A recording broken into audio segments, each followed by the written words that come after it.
Brown joining us here today to talk about the importance of protecting healthcare and nutrition across this country. I want to begin by offering our condolences to the victims of deadly storms in Missouri and Kentucky. We also want to send President Biden and his family our support as they grapple with the former president's cancer diagnosis. We know that Joe Biden will approach this fight with the same grace that he's shown throughout his life. We also know that Joe Biden would be the first to say that every American deserves the same level of health care that he is being provided. That's why House Democrats are fighting to protect health care that Donald Trump and House Republicans are attacking. In the dead of night, House Republicans are working to ram through their agenda to kick millions of Americans off of health insurance and to take food assistance from families who need it most. As grocery prices rise, they're going to take food out of the mouths of mothers, children, and veterans while making healthcare even more expensive, just for the single purpose of providing more tax cuts for billionaires and corporations who continue to make record profits. Remember, the Republican budget doesn't make Medicaid or SNAP more efficient or more fair. All this bill does is ensure that billionaires who have never had to worry about a hospital bill or putting food on the table can continue to pay less in taxes than teachers, firefighters, and nurses. Only Democrats want to make healthcare more accessible and more affordable for everyone. Republicans are hell-bent on driving up costs for health insurance and ending basic need programs. They are willing to inflict pain on millions of Americans just to make their campaign donors happy. That is wrong, and we will continue to fight back at every step for the American people so they can have the peace of mind of a good-paying job with good benefits. Next, I'll turn it over to Vice Chair Ted Lieu. Thank you, Chairman Aguilar, and honored to be joined today by Congress members Kim Schreier and Chantel Brown. First, I'd like to talk about the charges against Congresswoman LaMonica McIver. Those charges are baseless and politically motivated. 3 reasons why.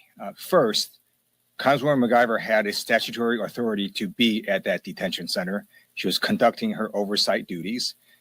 Second, if what she did was purportedly so awful that it results in criminal charges, how is it possible they literally gave her a tour of the facility afterwards? They escorted her around and gave her a tour of that facility while she was conducting her oversight. And third, she was trying to prevent the unlawful arrest of the mayor of Newark.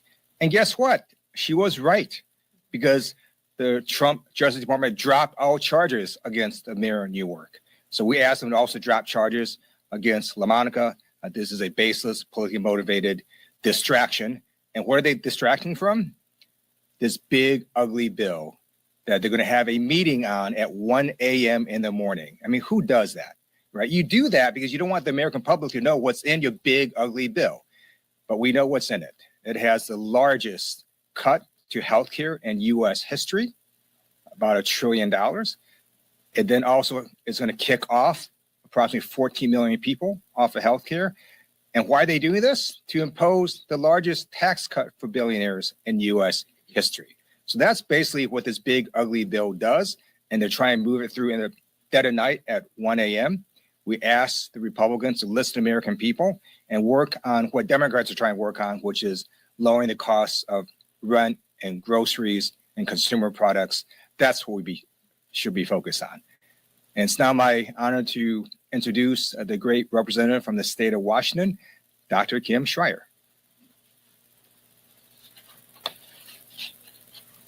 Well, thank you, Vice Chair Lieu. It's really an honor to be here, but the reason is outrageous. And I want to express that outrage on behalf of my constituents, that the Republicans at this moment are attempting to make the largest cut ever in Medicaid and the largest cut ever in SNAP. That would be $715 billion out of Medicaid, which would kick 13.7 million Americans off of their health insurance. And let me just reiterate, why are they doing this? They are doing this to pay for a tax cut for the wealthiest Americans like Elon Musk. It is morally bankrupt, and it is fiscally incredibly irresponsible.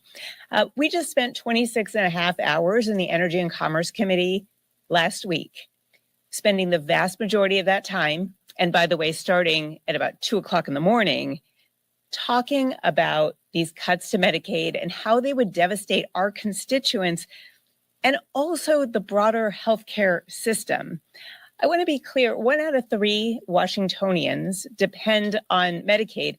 Most of them don't even know they're on Medicaid because we call it Apple Health. And I'm trying to make that point so that people understand how this impacts them personally. So I think about, as a pediatrician, I think about my patients on Medicaid or on Apple Health who will no longer be able to come to their pediatrician's office for screenings, for a simple cold, for a cough, and get treated in a half hour. Now they're going to go to the emergency room, the most expensive place to get care. They're going to drive up costs. That cost will be provided for free, and then everybody pays. And I think then about my patients who are not on Medicaid, because they're going to be waiting longer in the emergency room. They're going to be paying more. Premiums are going to go up if we want to keep these hospitals and emergency rooms open. And that brings us to other parts of my district, the rural areas, where hospitals may close because they depend so heavily on Medicaid and Medicare. I want to tell you a quick story of a little 4-year-old girl named Isla in my district. She is the outcome of a normal, uneventful pregnancy. She was lucky enough to go to our rural hospital called Kittitas Valley Healthcare. And they have a labor and delivery department. She was delivered. There were major complications. She almost died, but they had the staff and the expertise to rescue her, to stabilize her, and to life flight her to Seattle Children's. And then I have been reflecting, as have her parents who are insured, about what would have happened had Medicaid been cut, had labor and delivery there been cut, had she not had that opportunity for rescue and for transport to save her life. And we all know what the answer would have been. I've been in hundreds of deliveries. Some go well, some don't, and you don't always know until that moment. So I want to emphasize Medicaid is part of the 3-legged stool that is our healthcare system. If Medicaid is cut in this dramatic way, that stool will fall. It'll mean hospital closures, higher rates for all of us, emergency room long waits, a sicker community and a poorer community, and it is reckless and morally reprehensible. So at this point, I'm going to turn this over to Representative Shontel Brown from Ohio to talk about the terrible cuts that they are doing to food benefits, also for our most vulnerable populations. Thank you. Thank you, Doctor. Good morning, everyone. I'm Congresswoman Shontel Brown, Vice Ranking Member of the House Agriculture Committee and representing Ohio's 11th Congressional District. I'm honored to be here along with Chair Aguilar, Vice Chair Lieu, and Congresswoman Schreier. Last week, we saw this legislation up and close in the Agriculture Committee. And Ranking Member Craig and my Democratic colleagues on agriculture fought this legislation for 2 days. I didn't just read the bill. I felt it. I felt the cruelty. I felt the callousness. And let me tell you, I was angry. I am still angry. $300 billion in cuts. Let me repeat that. $300 billion in cruel, calculated cuts to nutrition programs. And on top of that, onerous new restrictions and requirements that are designed to deny people the help they need. If this bill passes, millions, yes, millions of Americans are going to lose nutrition benefits they desperately need. And for what?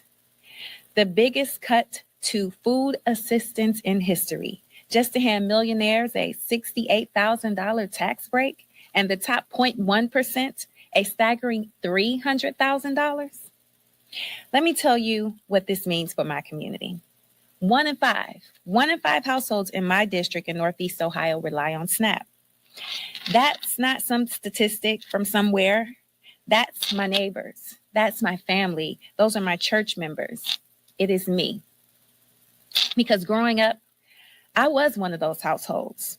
And the issue of work requirements really hits home for me, literally. I had epilepsy growing up. I had petit mal seizures. And my mother, my strong, brave, exhausted mother, couldn't work. Not because she didn't want to, but because she couldn't leave her child who might collapse at any moment. My mom didn't want to be on food stamps. No parent wants that, but we needed it. And this bill would have denied us that lifeline. We're taking assistance away from people that need it to give those resources to people that don't. Make no mistake, this is not fiscal responsibility. This is not belt tightening. This is a giveaway. People who rely on SNAP, they're not leading easy lives. They're caregivers. They have people at home with disabilities and serious illnesses, children. And these folks are not hard to find. I had one woman contact me, Cheryl from Cleveland Heights. She's retired. Her husband is disabled. Her father is 92 years old and he's disabled. She worked in advertising for 25 years. Now she's got a house full of people to take care of, and they rely on SNAP. This bill punishes Cheryl and people like her. It takes away the basic benefits they need to survive, all to pay for tax cuts for the wealthiest among us. And make no mistake, this bill will make us sicker. This bill will make us poor. This bill will make us weaker. So it is my privilege to stand here with my colleagues and fight this bill. We cannot let this pass. And with that, I am honored to yield back to our chairman, Mr. Aguilar. Thanks, Chantel. Questions? Nick?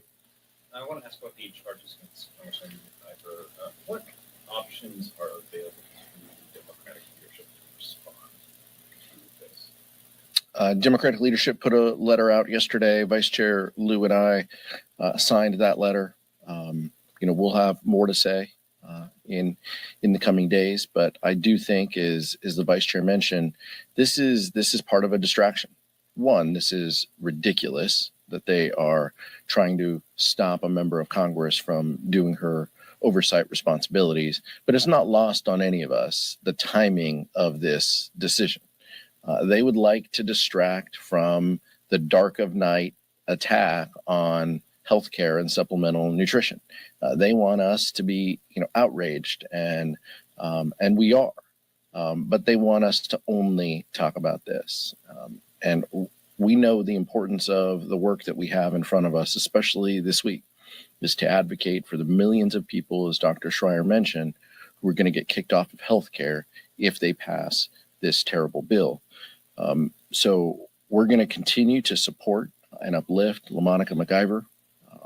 We're going to be supportive of her efforts. We will use tools that we have to be supportive and also to shine a light on the dysfunction and then incompetence of this administration when it comes to these specific charges. But let's be clear, she did not do anything wrong. She was doing her job as a member of Congress. Anybody saying otherwise is telling a lie. But that's not anything new for this administration. An administration that wants to talk about law and order, yet they pardon folks on day one who tried to carry out the insurrection here in this dome. One member of which was recently just arrested again. Some person who got a full and complete pardon from Donald Trump was arrested for robbery and home invasion, I believe. That's the type of individual that Donald Trump wants to support. So we're not letting the Trump administration lecture us on public safety when they put all of us at risk, every American at risk, when they let these individuals out. Yes. Follow up on that. You've seen the video with the Congresswoman McIver and the other members of Congress there and the mayor. There is a moment where she is, I think, protecting Congresswoman Coleman, and she's pushing at a member of law enforcement ICE agent who gave her elbows, so pushing. I hear you saying she did nothing wrong, but I want you to respond specifically to that moment when And she's pushing back on the law enforcement. And how you think that is not anything. I'm not trying to catch up, but that is the moment that is the center of the issue. Yeah, I understand. I've seen the videos as well where these masked ICE agents are themselves, I think, trying to impede members of Congress from carrying out their duties. If I accept the premise of what you're saying, why would they allow 3 representatives to spend an hour on a tour after this? If they felt that there was something done that was wrong and untoward, why on earth would they open up the gates and to say, come on in, we'd like to give you your tour now? Nobody there felt intimidated. Their goal of these agents was to intimidate members of Congress and to intimidate people who were gathered there.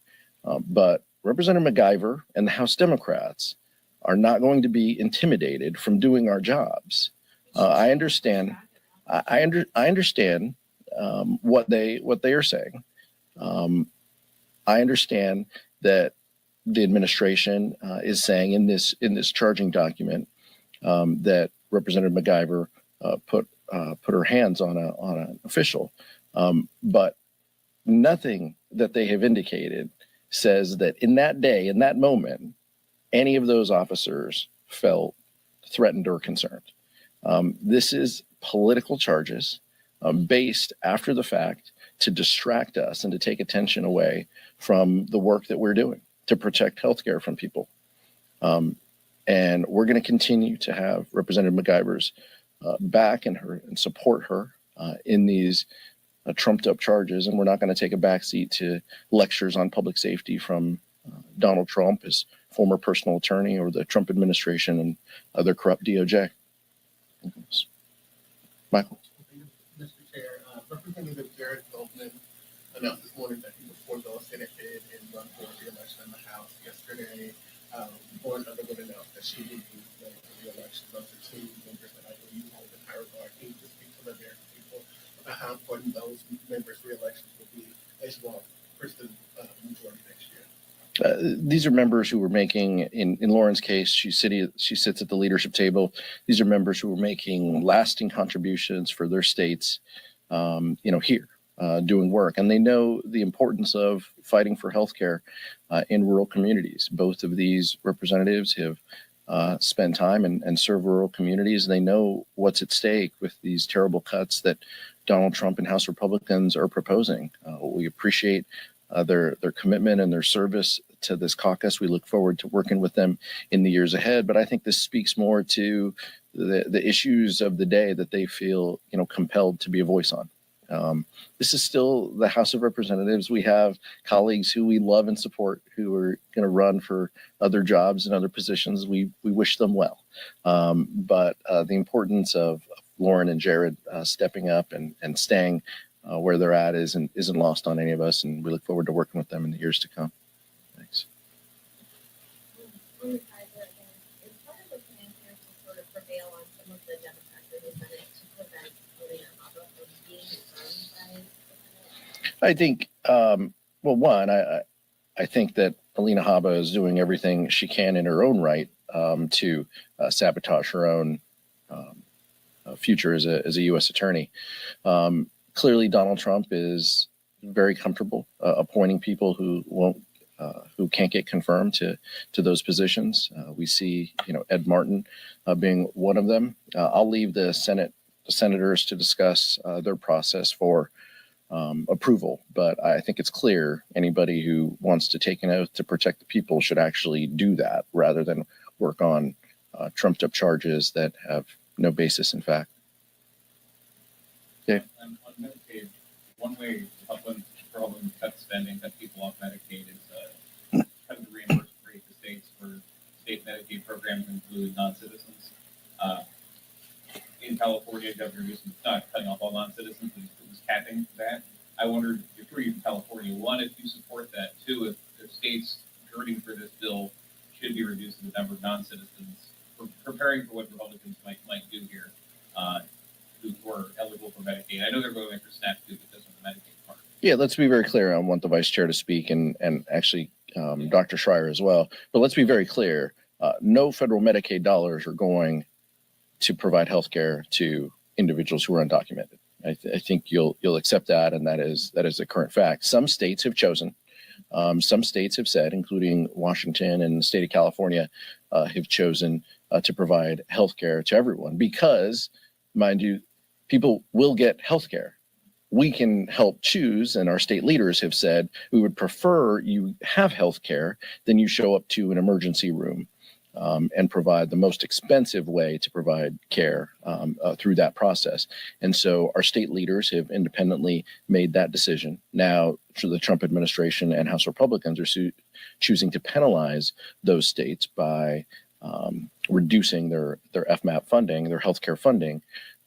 What that is going to do is it's going to hurt the entire system, including mostly rural healthcare.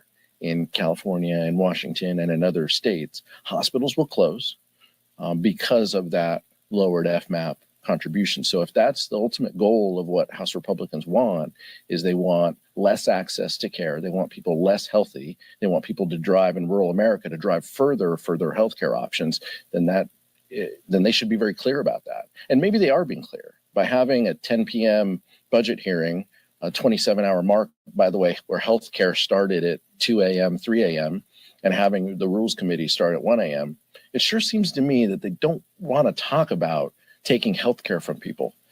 So maybe that's the broader point here. The state of California and the legislature will make decisions under their purview, and we wish them well. They don't consult us when they do these when they make these decisions. But I applaud their ability to say, let's try to provide healthcare in a more efficient way, using state funds to do that, rather than clog up our emergency rooms that impacts everybody. Sure, thank you. Chairman Aguilar is right. None of the federal Medicaid dollars are going to undocumented aliens. And then looking at Donald Trump's comments to the Republican conference this morning, as reported, I don't think the president has read the bill. He specifically said, don't F around with Medicaid. The bulk of their bill messes around with Medicaid. It's going to basically have this massive cut to Medicaid. So I don't know exactly what the president is thinking. The entire bill with a lot of it is just messing around with Medicaid. So I urge the president to actually read the bill. I will reiterate these points. Not a single federal tax dollar is spent on Medicaid for people here without documentation. From a purely pragmatic standpoint, we all just talked about the fact that care is going to be given somewhere. And if it's given in the emergency room, it's most expensive. We all pay for it. We pay for it with our economy. We pay for it with a sick population. And we pay for it when those emergency rooms or labor and delivery or the hospitals themselves close. There's a pragmatic answer. Thank you. Have a good day.